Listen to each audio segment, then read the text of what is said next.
The Los Angeles Lakers gave up 117 points in game one of the first round of the Western Conference playoffs against the Minnesota Timberwolves. And more than anything, the reason for that was a 3-point barrage from Minnesota. The Timberwolves went 21 of 42 from three. That is a ridiculous number, ridiculous percentage, obviously making half of your threes. But more than that, I think what frustrated me is that so much of it seemed to be avoidable. Yes, it was a hot shooting night from Minnesota, but I kind of want to break down here why the Los Angeles Lakers defensive strategy and also their overall execution really bothered me in this game. This is some game theory. Let's talk through it. So in this game, basically everybody from Minnesota got super hot.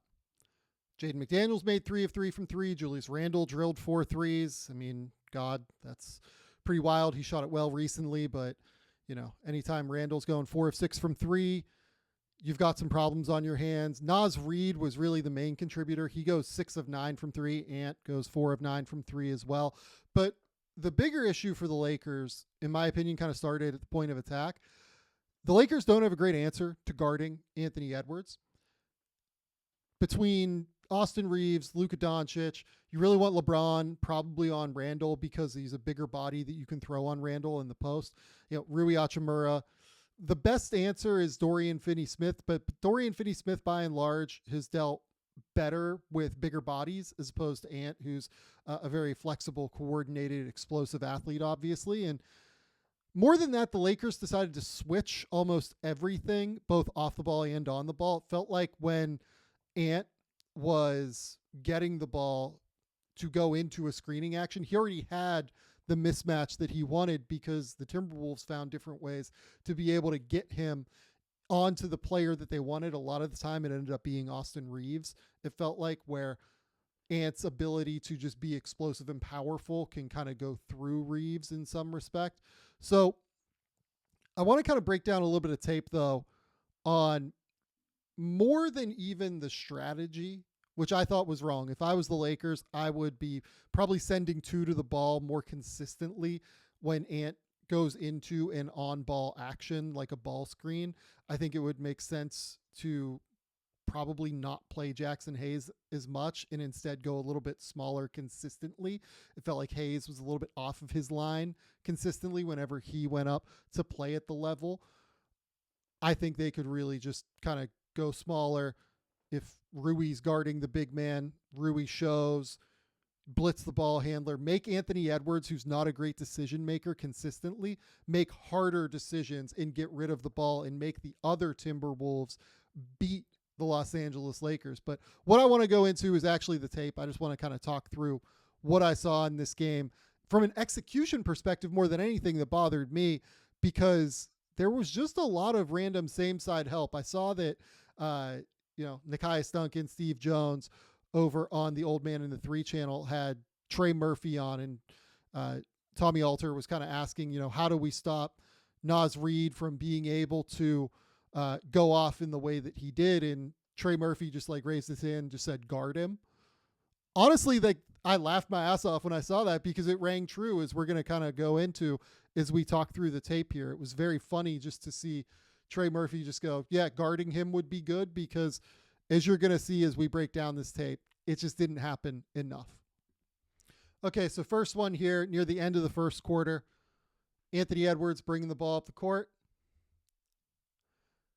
Going to go into an entry here for Randle on the block. This is basically an empty side post up against Luka Doncic. Did we do anything special to get there? Not really. Luka was set up already on Julius Randle. He's picked him up. And to me, this matchup here is one that I'm pretty comfortable with. Luka Doncic is 6'8", 250 pounds, whatever he is, somewhere between 240 and 270 probably. I'm okay if Julius Randle wants to try and post up and get to like a fadeaway or, a little floater or something. I trust that Luka is going to be able to contest that. Luka struggles with quicker guys and struggles sometimes off the ball with communication. I think when he's on the ball, he actually tends to be pretty engaged. He doesn't like getting punked in that way. So what happens here? What goes wrong? LeBron, I think in anticipation here of maybe Luka needing some help, sinks in. And the thing about Julius Randle is that when he's on the right block offensively here, it means the ball is in his left hand. And he's going to be able to whip this ball kind of across the court. This is a live dribble pass. This is an easy pass for Randle. He's going to be able to get it with velocity. He's going to be able to get the ball out to Nickeil Alexander-Walker. And this is just an open three. This is way too clean of a look to me. This is way too easy. Way too easy for the Lakers to be giving up. I just don't really know why we're kind of trying to load up the paint here against Julius Randle when you've got a big body already on him in Luka. That doesn't work for me. This next one might be like the most egregious one to me. So again, kind of off of a little bit of a scramble situation. You've got LeBron, 6'8", 7'2" wingspan, 270 pounds, on Julius Randle. This is not one where Jared Vanderbilt needs to be sagging in. I don't think LeBron needs help here. I don't think you need to send this extra body to make Randle, crowded in any way, shape, or form, especially when this is a same side kick out. You know that Naz Reid is going to drift this way.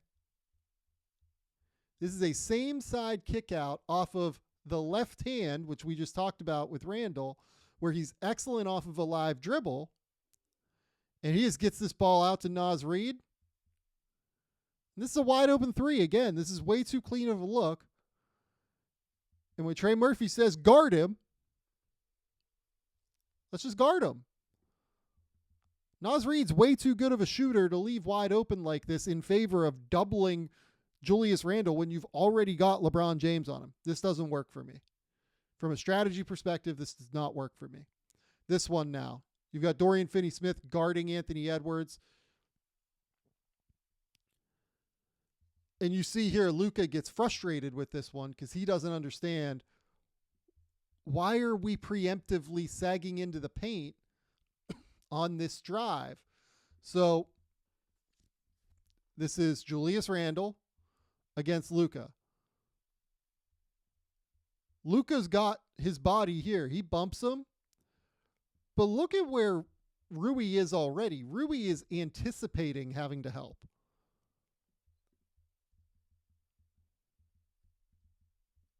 He sinks in. You literally see him step this way. This is just the easiest same side pass in the world to a 40% three-point shooter if he's taking an open three. I mean, Luka's already got his hands up. He's like, what the fuck are we doing here? Yeah, I don't like it. Again, the execution here to me is wrong. I can't imagine that JJ Redick wanted them to be helping off the same side like this, to leaving like Naz Reid wide open in the corner from three. Again, second quarter here. This is just kind of a prime example of mentioning that, I think the Lakers gave up the switch a little bit too easily in this game. This is now a mismatch, Anthony Edwards on Luka Doncic. And this is one where Luka is going to struggle to keep in front. So what happens? So you've switched here. Dorian Finney-Smith is on Jaden McDaniels. Luka's on Ant. So Dorian Finney-Smith steps up. He's here. Because he's here, LeBron, who's guarding Julius Randle, has to help the helper at the rim. That's just typical principled defense. He has to help the helper. As soon as he helps the helper, that becomes an easy read. Ant is just looking this whole way to see what LeBron does. As soon as he sees Finney Smith step up, you've now got a 1-on-2 for LeBron. He has to choose, do I go to the rim? Do I not go to the rim? Oh, by the way, if it's Rui who steps up, and Rui does step up here, you've got Naz Reid screening Austin Reeves, and you've got Dante DiVincenzo, another 40% three-point shooter, just drifting to the corner. This is the right read from Ant. This is the easier read, in my opinion. You're just literally looking at LeBron, making LeBron make his read. As soon as LeBron takes his steps in, you send it out to Randall, open three. But this is because, from a strategy perspective, in my opinion, this isn't an execution problem. This is a strategy perspective. I just want Dorian Finney-Smith fighting over the top of this. I don't want Finney-Smith going under this. You can see he kind of goes under the screen and decides to switch it. I just want him fighting over the top. I think that makes more sense. Have Luka stay with Jaden McDaniels. Be in drop. Let Dorian Finney-Smith recover. And make Ant have a cloudier picture. That was a little bit too easy of a picture for Ant, in my opinion. This one, Ant comes off of a screen, being guarded by Austin Reeves. Staggered pin downs. And this one here, this is just a nothing same side help. If you're going to help, this is an execution one. You really got to be here. You can't be in no man's land, which is where Luka ends up.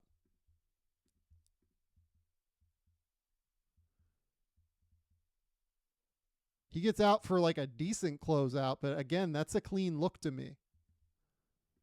And then out front, this is just like a little ghost action from Conley. He kind of just slides through here.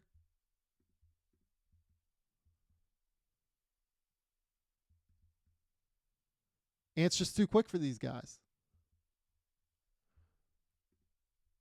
If you're going to help, if you're Luka here, you got to be here. If you're not going to help, you got to stay attached to the shooter in the corner, and LeBron is the guy that you have to trust to get over, and then you have to trust Jackson Hayes to get out here. Or you can have Jackson be the help man, and LeBron stays out here, given that Jackson is rotating down.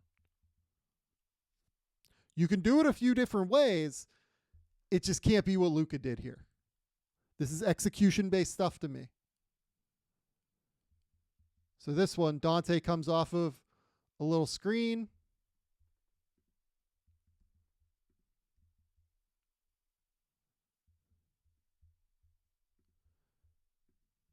Little high pin down. Dante is going to have the option to flatten out or to curl.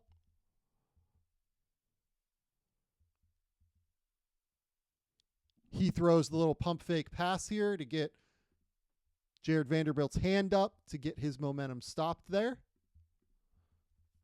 And at that point, what are we doing? Luka has to tag here. So now we're just driving. It's incumbent upon Jared Vanderbilt to get back. If not, you're in trouble because Naz Reid's in the corner. And because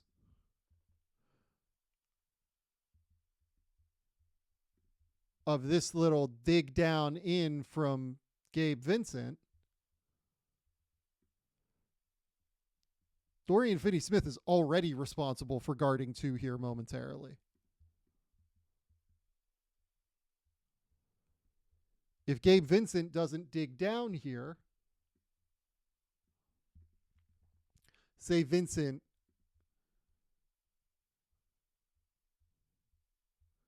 is just in a more responsible guarding position over here, you can have him be responsible for these two guys. And Dorian Finney-Smith, when Luka goes to tag,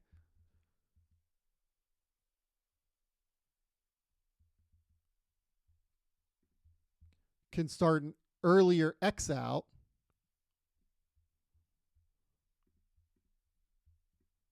down here. And then Luka, if the ball gets reversed, can shoot up here.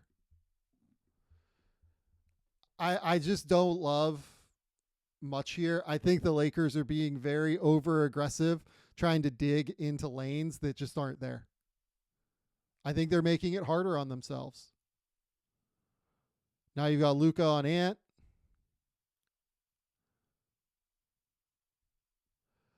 Again, I mean, you can just see Luka's frustrated. I have no idea why this help is coming. I don't know why Jared Vanderbilt is here at the elbow.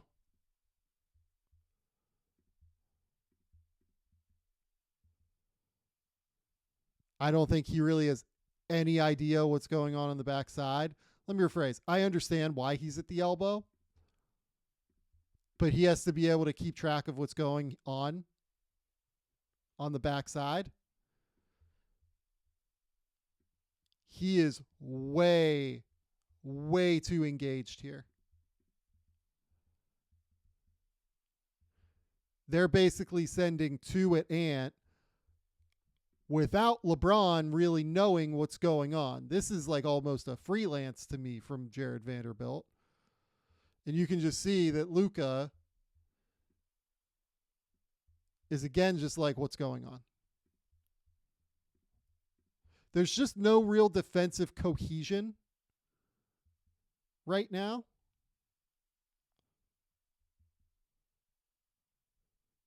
And it's just a wide open three. This is the stuff that really can't happen. This is the stuff that's an absolute killer. It's an absolute breaker.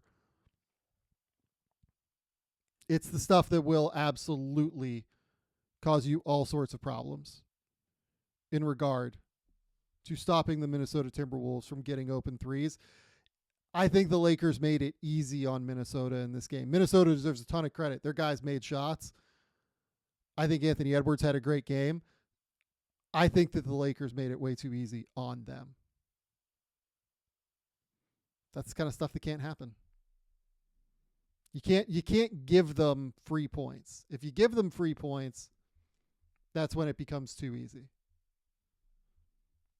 I think the Lakers gave Minnesota a lot of free points in that game, and I'm interested to see how they adjust in game two. To me, I would be sending more, blitzes onto the ball against Ant, and then know that I'm doing that, which would allow my guys to scramble around a little bit more consistently in order to hopefully stop the initial penetration that is happening from Anthony Edwards. That's absolutely killing the Lakers in game one. Anthony Edwards deserves a lot of credit.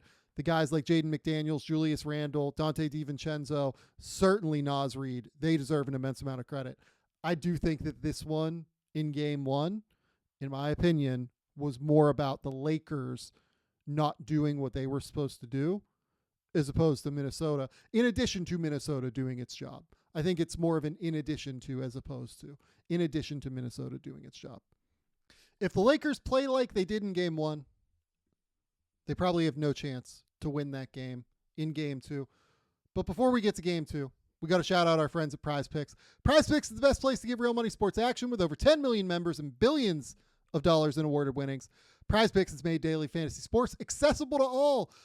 On PrizePicks, you can mix and match player projections from different sports, combine your favorite basketball players with players from baseball, hockey, esports, whatever you're trying to do. You can absolutely play over on PrizePicks. We love PrizePicks here at Game Theory because they really do make it easy to play daily fantasy sports and get real money sports action. The playoffs are here. Start of baseball season is here. You can cook up your hot takes with your friends and win real money this season when you and your friends run your crew over on PrizePicks. Download the app today and use the code GameTheory to get $50 instantly after you play your first $5 lineup. Download the app today and use the code GameTheory to get $50 instantly after you play your first $5 lineup. PrizePicks, run your game.